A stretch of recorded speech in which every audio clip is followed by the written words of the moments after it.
Bonjour et bienvenue à votre émission en direct du bureau du maire. Je suis avec M. Demers. Bonjour, M. Demers. Bonjour. Ça va bien? Oui, merci d'être présent. Bien, merci à vous de nous consacrer du temps encore ce mois-ci. Les nouvelles sont bonnes, le déconfinement se continue, on entre en zone jaune, les terrasses ouvrent, fait que les nouvelles sont bonnes de ce temps-ci, là. Oui, on peut être optimiste, mais la bataille n'est pas finie. Il Uh-huh. faut continuer à respecter les consignes de façon à réellement mettre le coronavirus derrière nous et reprendre une vie normale. Alors, j'incite les gens à être quand même très, très prudents. Respectueux des règles. C'est ça. Puis, est-ce qu'il est arrivé des enjeux là, dans les derniers temps, justement, avec le déconfinement? Est-ce qu'il y a eu des enjeux majeurs qui sont arrivés? Bien, il y a...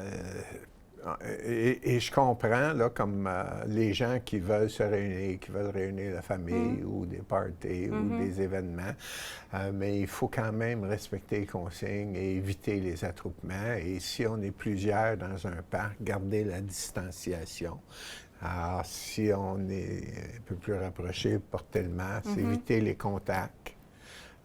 Il y aura probablement une saison où on pourra rattraper tout le temps perdu ces câlins, mais ça. pour l'instant, il faut être prudent à ce chapitre-là. Il ne faut pas aller trop vite. Si on veut être capable de profiter pleinement, il faut y aller tranquillement.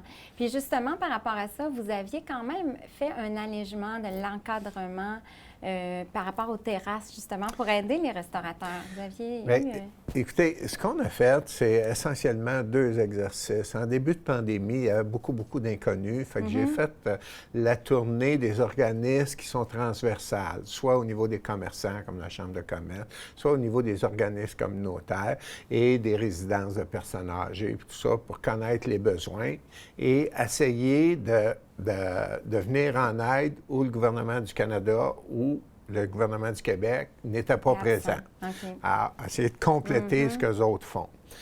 Et la pandémie a été beaucoup plus longue. Alors, j'ai demandé, pour des circonstances familiales de ma part, j'ai demandé à Stéphane Boyer, le vice-président du comité exécutif, le maire suppléant. Stéphane, recommence l'exercice. Stéphane va soumettre son dernier rapport, là, et il y a des recommandations. Et il y a beaucoup de bonnes suggestions qui ne coûtent rien, qu'il s'agit de changer notre réglementation, de changer peut-être une certaine tolérance. Et oui, il y aura beaucoup de terrasses qu'on va agrandir. Il y a des haltes routières que nous allons ajouter. Il y a des endroits où les gens vont pouvoir aller se reposer, des aménagements dans des parcs, dans des lieux. Fait qu'on va plus que doubler ces espaces-là cette année, comparativement à l'année passée. Et ça vient en aide, à la population pour avoir une meilleure qualité de vie, aux entreprises pour essayer d'avoir un meilleur revenu, un meilleur service. Et les directives de la santé publique nous permettent de faire ça.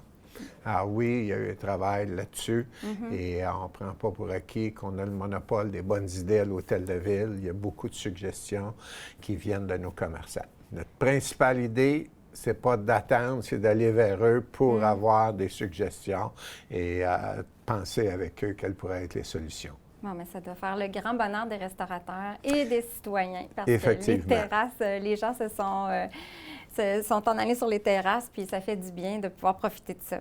Puis justement, vous en avez glissé un mot, les haltes festivals, les haltes estivales, pardon. Donc, l'année dernière, il y avait eu une initiative il y avait eu 4 haltes que vous aviez fait. Là, cette année, vous en ajoutez 4 autres. C'est ça. Puis puis déjà au site qui était existant, là, vous avez ajouté aussi des activités. Il y a entre autres de l'art qui a été ajouté.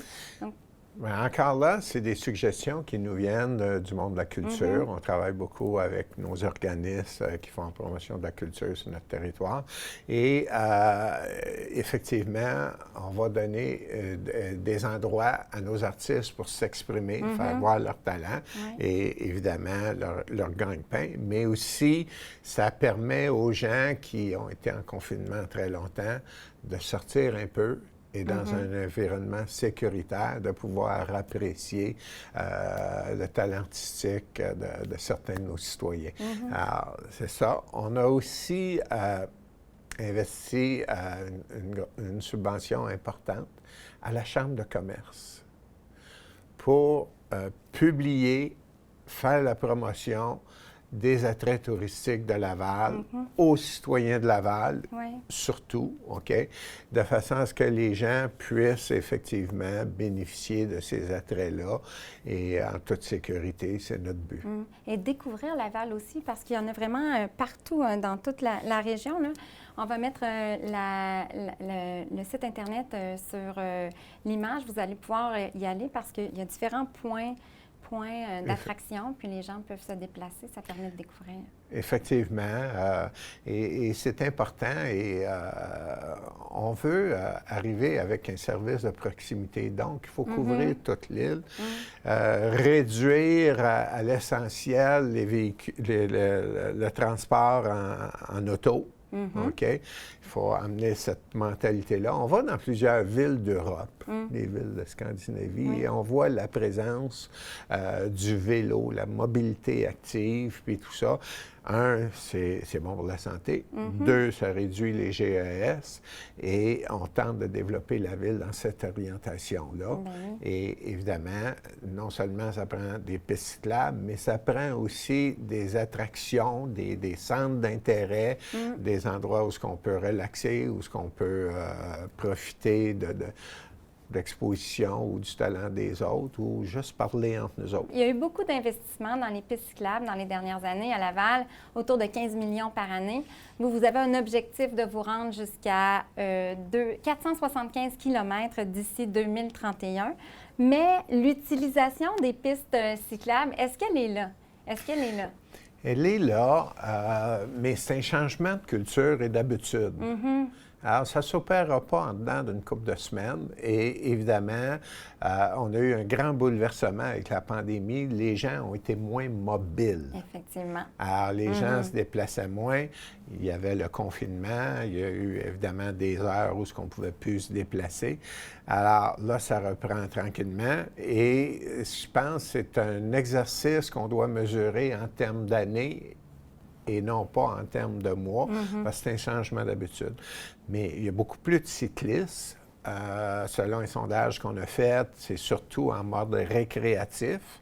Et on devait s'y attendre parce que durant la pandémie, on ne pouvait pas tellement jouer au hockey, au baseball, au soccer, un paquet de sports. Le vélo était une forme de se déplacer et en toute sécurité. Puis on part de loin, Ville de Laval, les pistes cyclables. Il y avait des petits bouts de pistes cyclables à des places qui menaient nulle part. Quand on est arrivé au pouvoir, ce qu'on a décidé, c'est à chaque fois qu'on va aménager une rue, on va évaluer la pertinence de faire un bout de piste cyclable. Et éventuellement, on va tout réunir ça. Et là, on est en train de réunir ces pistes cyclables-là. Et effectivement, on a un des réseaux intéressants au Québec. Je pense que Vélo-Québec nous a classé 5e. Et on a voté un programme qui a été adopté à l'unanimité au conseil municipal. Et on suit notre plan d'action là-dessus. Et effectivement, on a développé environ 76 km de nouvelles pistes cyclables, environ 25 km qu'on a réaménagé des pistes cyclables existantes. Et ça, c'est sans compter le réseau de pistes cyclables qui part de Laval, qui s'en va à Saint-Jérôme, et la piste cyclable au cas Mont-Saint-Hilaire, qui passe dans tout l'ouest de Ville de Laval. Alors, je pense qu'il y a des belles choses qui sont faites là-dessus. Et je rappellerais qu'on est, je pense, la seule municipalité au Québec qui offre une subvention de 400 $ pour l'achat d'un vélo électrique. Oui, c'est encore valable, cette subvention. Ça fait quelques années qu'elle est là déjà.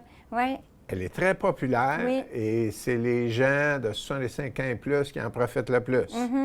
Alors, le vélo, c'est autant pour les enfants, les adultes et les personnes âgées avec les vélos à assistance électrique redécouvrent évidemment le plaisir et c'est des saines habitudes de vie. Oui, effectivement. Puis, il y a, tu sais, parce qu'on entend dire que les magasins de vélos sont vides, là, donc il y a de plus en plus de vélos, ça c'est sûr. Là, il faut trouver des moyens d'amener les gens à se déplacer. Puis, effectivement, 2021, avec le travail, tu sais, je pense que c'est difficile de trouver, de se comparer, tu sais, de faire un comparatif avec 2020, 2021 à cause de la pandémie. Là. Mais moi, au contraire, je trouve que le rapport de Vélo Québec est bon. Oui. Et démontre qu'il y a une volonté de changement au niveau des habitudes. Et la pandémie a juste un peu brouillé les chiffres. Et comme je dis, donnez-nous 3, 4, 5 ans encore, puis je pense qu'on va voir les changements. Oui, mais dans l'article, ça disait que 0,5 des gens se rendent au travail à Laval en vélo. Est-ce que vous avez un objectif dans les prochaines années par rapport à ça? Ou bien par rapport à l'utilisation? Non, on ne s'est pas fixé d'objectif, mais on calcule les gens qui passent à différentes intersections et on voit qu'il y a quand même une augmentation. Il y a un sondage pour essayer de connaître c'était quoi le but.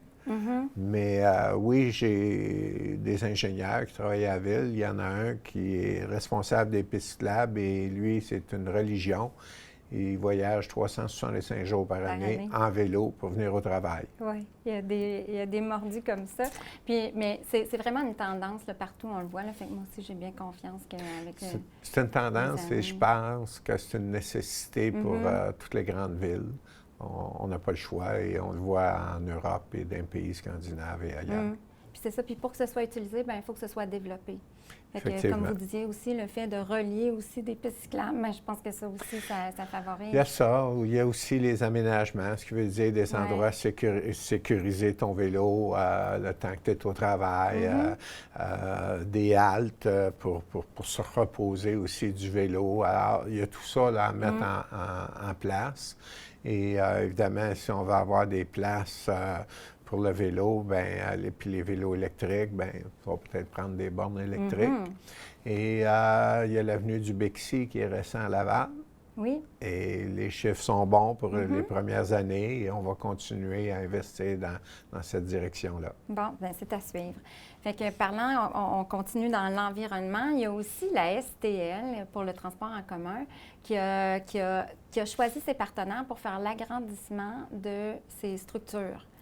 Donc, parce que là, eux aussi, ils ont des objectifs d'électrifier leur autobus. Puis là, ils vont faire maintenant un agrandissement, ils vont ajouter des stationnements pour les autobus électriques. C'est quoi les objectifs concernant la STL? Bien, écoutez, on espère qu'on n'achètera plus d'autobus à essence. Oui. Strictement des autobus électriques.